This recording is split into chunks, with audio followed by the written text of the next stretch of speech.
ఎన్ని 3 గంటలకే వచ్చిన దొరకక మీ అలాంటి వాళ్ళన్న అన్న దండం పెడతాన్న టికెట్ కావాలంటే నీలాంటి ఒక మంచి వ్యక్తి ఇచ్చిండు. ఆయన పోకుండా నువ్వు రివ్యూ చెప్తావు కదా తమ్ముడు, సార్ నేను సెకండ్ మళ్ళీ షోకు పోతా కానీ నువ్వు వెళ్ళి అని చెప్పేసి ఇచ్చిండు.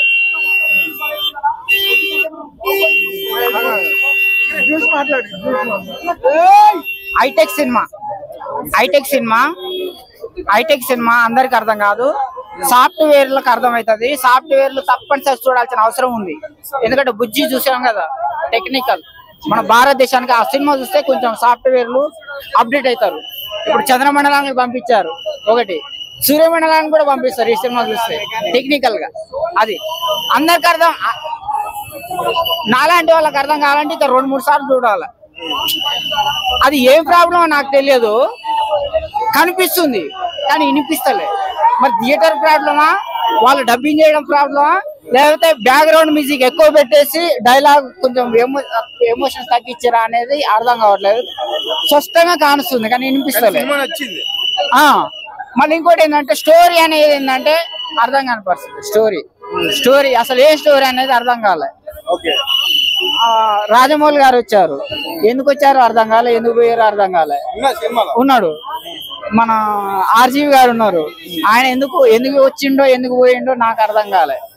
బ్రహ్మానందం గారు ఉన్నారు, ఆయన అసలు ఎందుకు పెట్టారో ఆయన స్టోరీ అనేది కూడా ఏమి అర్థం కాలే. దుల్కర్ సల్మాన్ యాక్టింగ్ ఎలా ఉంది సినిమాలో? ఆయనకు మించిన యాక్టింగ్ మన ఆయన పేరేం పేరు ఉంది, అమితాబ్ బచ్చన్ గారికి మించిన ఇందులో ప్రభాస్ గారి కంటే కూడా హైలైట్ అంటే అమితాబ్ బచ్చన్ ఒప్పుకోవాలి. ఆయన కాళ్ళకు దండం పెట్టాలి. ఈ సినిమా ఆయన నుంచే నడుస్తుంది నాకు తెలిసి. అయితే పార్ట్ 2 తెలిస్తే మరి ప్రభాస్ కోసం పోవచ్చులే, కానీ ఈ సినిమా మాత్రం అమితాబ్ బచ్చన్ కి న్యాయం చేసిండే ఆ సినిమాకి. ప్రభాస్ గారికి అమితాబ్ బచ్చన్ గారికి చాలా పెద్ద అమితాబ్ బచ్చన్ ప్రభాస్ కంటే 100 రెట్లు అమితాబ్ బచ్చన్ గారు న్యాయం చేసిండు. ఆయన కాలం మాత్రం దండం పెట్టాలి. ఆయన లేకపోతే, ఆయనకు ప్రభాస్ గారికి ఫైట్ లేకపోతే ఈ సినిమా మాత్రం ఏడుగొండల వెంకటరమణ గోవిందా. ఆయన లేకపోతే సినిమా లేదు. మన పేరు రావట్లేదు, మన హీరో కాదు అమితాబ్ బచ్చన్ గారు లేకపోతే ఈ సినిమా లేదు. ఆయన పేరు గుర్తు రావట్లేదు అంటే ఆయన సినిమాలు నేను చూడను. అమితాబ్ బచ్చన్ గారు లేకపోతే ఆయనకు మా సినిమా న్యాయం చేసి ఆయన కాళ్ళు మొక్కొచ్చు. ఆయన లేకపోతే మాత్రం సినిమా లేదు. ఆయన మధ్యలో ప్రభాస్ గారి మధ్యలో ఫైట్ మాత్రం సూపర్. ఎంత ఇస్తావు రేటింగ్ సినిమాకి? ఎన్నైనా వేసుకోవచ్చు వాళ్ళిద్దరు కాంబినేషన్.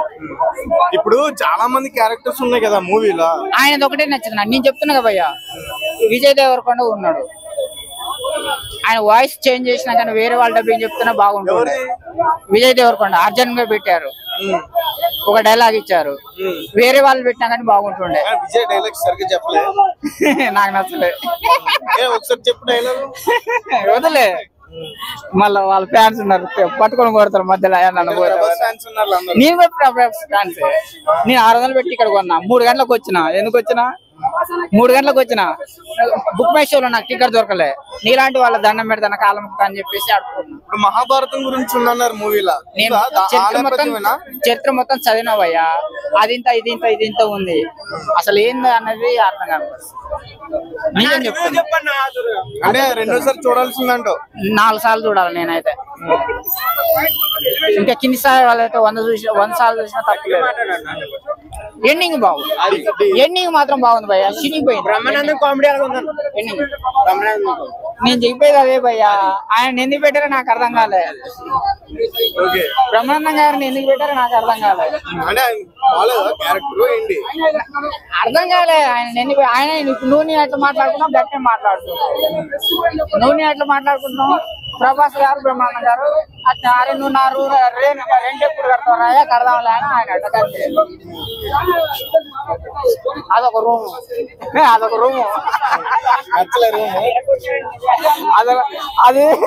అది కైలాసమా భూలోకమా లేకపోతే మధ్యలో ఉందా అనేది అర్థం కాలేదు. 2 ప్రపంచాలు అన్నారు కదా, అది 3వ ప్రపంచం. 3 ఉన్నాయా? అది 3వ ప్రపంచం. అందుకనే ఎవరికి అర్థం, అది పై వాళ్ళకి అర్థం కాదు, కింద వాళ్ళకి అర్థం కాదు,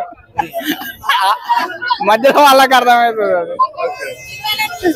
అది డిగ్రీ వాళ్ళకి అర్థం కాదు సినిమా.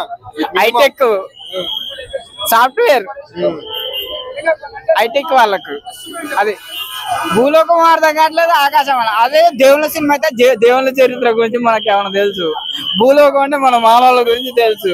అది అడిగాకుండా కాబట్టి అది టెక్నికల్ గా ఉంది, రెండు కలిపి తీసారా?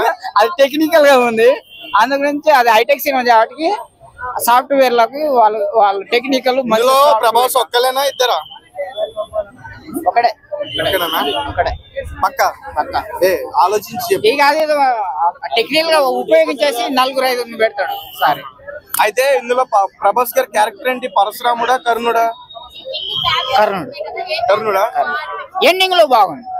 ఎండింగ్ ఫస్ట్ స్టార్టింగ్ లో అయితే నాకైతే చిరాకు వేసింది, కనిపిస్తుంది కానీ వినిపిస్తలే, డైలాగులు వినిపిస్తలే, చిరాకు వస్తుంది. బ్యాక్గ్రౌండ్ మ్యూజిక్ ఎక్కువైంది. ఓవరాల్ గా ఎంత ఇస్తావు రేటింగ్? నేనైతే ఆయనకు 100కు వేయిస్తా. అమితాబ్ బచ్చన్ గారికి. అమితాబ్ బచ్చన్ గారికి ఏమైనా సాంగ్స్ ఉన్నాయా? లేవు, ఒక సాంగ్ ఉంది కానీ ఆ సాంగ్ కూడా